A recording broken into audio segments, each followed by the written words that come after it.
তথ্য শুধুমাত্র শিক্ষাগত উদ্দেশ্যে এবং বিনিয়োগের সিদ্ধান্ত নেওয়ার আগে আপনার নিজের বিশ্লেষণ করা এবং একজন আর্থিক উপদেষ্টার সাথে পরামর্শ করা অত্যন্ত গুরুত্বপূর্ণ। নমস্কার। বৃহস্পতিবার নিফটি তার বর্তমান মূল্য অর্থাৎ এপ্রিল ৩০ তারিখে ২০২৬-এ ক্লোজ হয়েছে প্রায় ২৩,৯৯৭.৫৫ কাছাকাছি। এপ্রিল মাসের শেষ ট্রেডিং সেশনে ভারতীয় বাজারে বড়সড় পতন লক্ষ্য করা গেল। মূলত অপরিশোধিত তেলের, ক্রুড অয়েলের বাড়তি দাম এবং বিদেশি প্রাতিষ্ঠানিক বিনিয়োগকারীদের এফআইআই-এর লাগাতার শেয়ার বিক্রির চাপে আজ সেন্সেক্স ও নিফটি দুই সূচকই প্রায় ১% কাছাকাছি লোকসান করেছে। বৃহস্পতিবারের এই পতনে নিফটি তার গুরুত্বপূর্ণ ২৪,০০০-এর মনস্তাত্ত্বিক স্তরটি ধরে রাখতে ব্যর্থ হয়েছে। বর্তমানে অপশন চেন ডেটা অনুসারে ১ ঘণ্টা টাইম ফ্রেমে ২৩,৮১১ লেভেলটি অত্যন্ত শক্তিশালী সাপোর্ট জোন হিসেবে কাজ করছে, অর্থাৎ ২৩,৮১১ হল একটি মেক অর ব্রেক লেভেল। যদি সোমবার নিফটি ২৪,০৫০-এর ওপরে ১৫ মিনিট সাস্টেইন করে তবে শর্ট কাভারিং লক্ষ্য করা যেতে পারে। বর্তমানে পিসিআর 0.86-এর কাছাকাছি, যা নির্দেশ করে যে বাজার কিছুটা ওভারসোল্ড জোনে আছে, ফলে নিচের স্তর থেকে বাউন্স ব্যাক আসার সম্ভাবনা রয়েছে। এইবার যদি ডেইলি টাইম ফ্রেমে টেকনিক্যাল অ্যানালাইসিস করি ইএমএ ৫০ এবং ইএমএ ২০০ পিরিয়ডের মাধ্যমে, তাহলে লক্ষ্য করবেন বর্তমানে নিফটি মূল্য ২৩,৯৯৭.৫৫ দাঁড়িয়ে রয়েছে। লক্ষ্য রাখার বিষয় হল নিফটি বর্তমানে ইএমএ ২০০ প্রায় ২৪,৭৬৪-র নিচে বিরাজমান করছে। আগামীকাল অর্থাৎ সোমবার নিফটিতে যদি ইন্ট্রাডেতে ট্রেড প্ল্যান করি তাহলে ১৫ মিনিট টাইম ফ্রেমে টেকনিক্যাল চার্ট অ্যানালাইসিস করলে লক্ষ্য করা যাচ্ছে ২৪,০২০ হল দিনের মূল বা কেন্দ্রীয় লেভেল।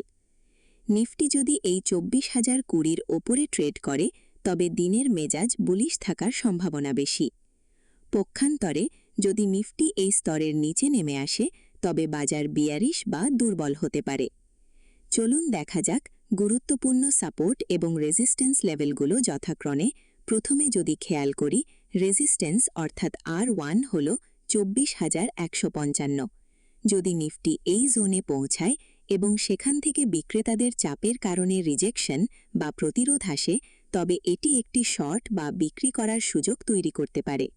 কিন্তু ২৪,১৫৫ এই স্তরের ওপরে ১৫ মিনিটের মজবুত বুলিশ ক্যান্ডেলস্টিক যদি ব্রেক করে তাহলে পরবর্তী রেজিস্ট্যান্স অর্থাৎ R2 হল ২৪,২৭৭-এর দিকে যাওয়ার সম্ভাবনা প্রবল। এইবার যদি সাপোর্ট অর্থাৎ S1 হল যথাক্রমে ২৩,৯১০। যদি নিফটি S1 ক্রস করে তাহলে S2 জোনে যথাক্রমে ২৩,৭৮৮ নেমে আসার সম্ভাবনা আছে। তারপর এখান থেকেও একটি বাউন্স বা রিভার্সাল আশা করা যায়। তবে যদি কোনো কারণে একদম নিচে ২৩,৭৮৮-র লেভেলটি ভেঙে যায় তবে বাজারে কিন্তু ডাউন ট্রেন্ড শুরু হওয়ার বা দুর্বলতা বৃদ্ধির ইঙ্গিত দেবে।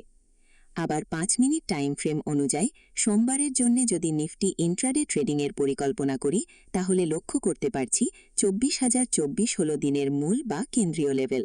নিফটি যদি এই ২৪,০২৪ পিভট লেভেল ওপরে খোলে এবং মেজর সাপোর্ট ২৩,৮১১ লেভেল ধরে রাখতে সফল হয় তবে লং পজিশন যাওয়ার সম্ভাবনা রয়েছে, অর্থাৎ পরবর্তী রেজিস্ট্যান্স পর্যন্ত ২৪,১১৫ পর্যন্ত।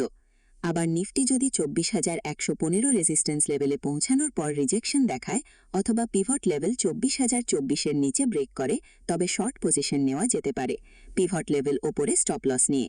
নিফটি যদি ২৪,২৩৫ ওপরে অর্থাৎ মেজর রেজিস্ট্যান্স ওপরের দিকে ব্রেক করে তাহলে নিফটিতে একটি বুলিশ মোমেন্টাম বজায় থাকার প্রবণতা আছে। সোমবার ইন্ট্রাডে ট্রেডারদের নিফটি ব্রেকআউটের জন্য ২৪,২৩৫ এবং ব্রেকডাউনের জন্য ২৩,৮১১ লেভেলের ওপর বিশেষ নজর রাখা উচিত।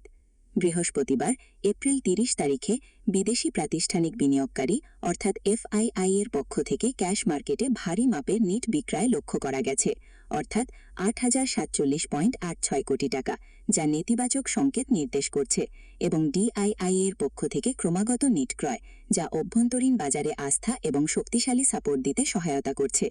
অর্থাৎ শুক্রবার ডিআইআই 3,487.10 কোটি টাকা নিট ক্রয় করেছে। ক্যাশ মার্কেটে শুক্রবার বিদেশি বিনিয়োগকারীরা এফআইআই বিশাল পরিমাণে টাকা তুলে নেওয়ায় ব্লুচিপ স্টকগুলোতে যেমন HDFC bank, Reliance, ICICI bank বিক্রির চাপ বজায় থাকতে পারে। ইন্ডিয়া ভিক্স 5.9% বৃদ্ধি পেয়ে 18.46 পৌঁছেছে, যা বাজারে অস্থিরতা, ভলাটিলিটি বাড়ার ইঙ্গিত দিচ্ছে। যদি বৈদেশিক বাজার লক্ষ্য করি, শুক্রবার মার্কিন বাজারে একটি ইতিবাচক বা বুলিশ প্রবণতা দেখা গেছে। বিনিয়োগকারীরা মুদ্রাস্ফীতির ডেটা এবং মধ্যপ্রাচ্যের সংবাদের মধ্যে প্রযুক্তি নির্ভর শেয়ারগুলোর ওপর বেশি আস্থা রেখেছেন। ন্যাসড্যাক কম্পোজিট প্রযুক্তি প্রধান এই সূচকটি 0.9% বা প্রায় 155 পয়েন্ট বেড়ে 17,675 স্তরে বন্ধ হয়েছে। মূলত চিপ মেকার, নিভিডিয়া, এএমডি এবং এআই সংশ্লিষ্ট শেয়ারগুলোর শক্তিশালী চাহিদার কারণে এই উত্থান সম্ভব হয়েছে। মধ্যপ্রাচ্যে একটি সম্ভাব্য দীর্ঘমেয়াদী যুদ্ধবিরতি বা ট্রুজের আলোচনা ইতিবাচক দিকে এগোচ্ছে। এর ফলে বিনিয়োগকারীদের মধ্যে ঝুঁকি নেওয়ার ক্ষমতা, রিস্ক অ্যাপেটাইট বেড়েছে। আবার সোনার দাম আকাশচুম্বী থাকলেও শুক্রবার অনেক বিনিয়োগকারী সোনা থেকে প্রফিট বুকিং করে পুনরায় ইকুইটি বা শেয়ার বাজারে টাকা ফিরিয়ে এনেছেন। তাই এমসিএক্স জুন ডেলিভারি সোনার ফিউচার্সের দাম 10 গ্রাম প্রতি 1,51,350 টাকার কাছাকাছি লেনদেন করছে। আজকের জন্য এই পর্যন্ত। সবাই ভালো থাকবেন। নমস্কার।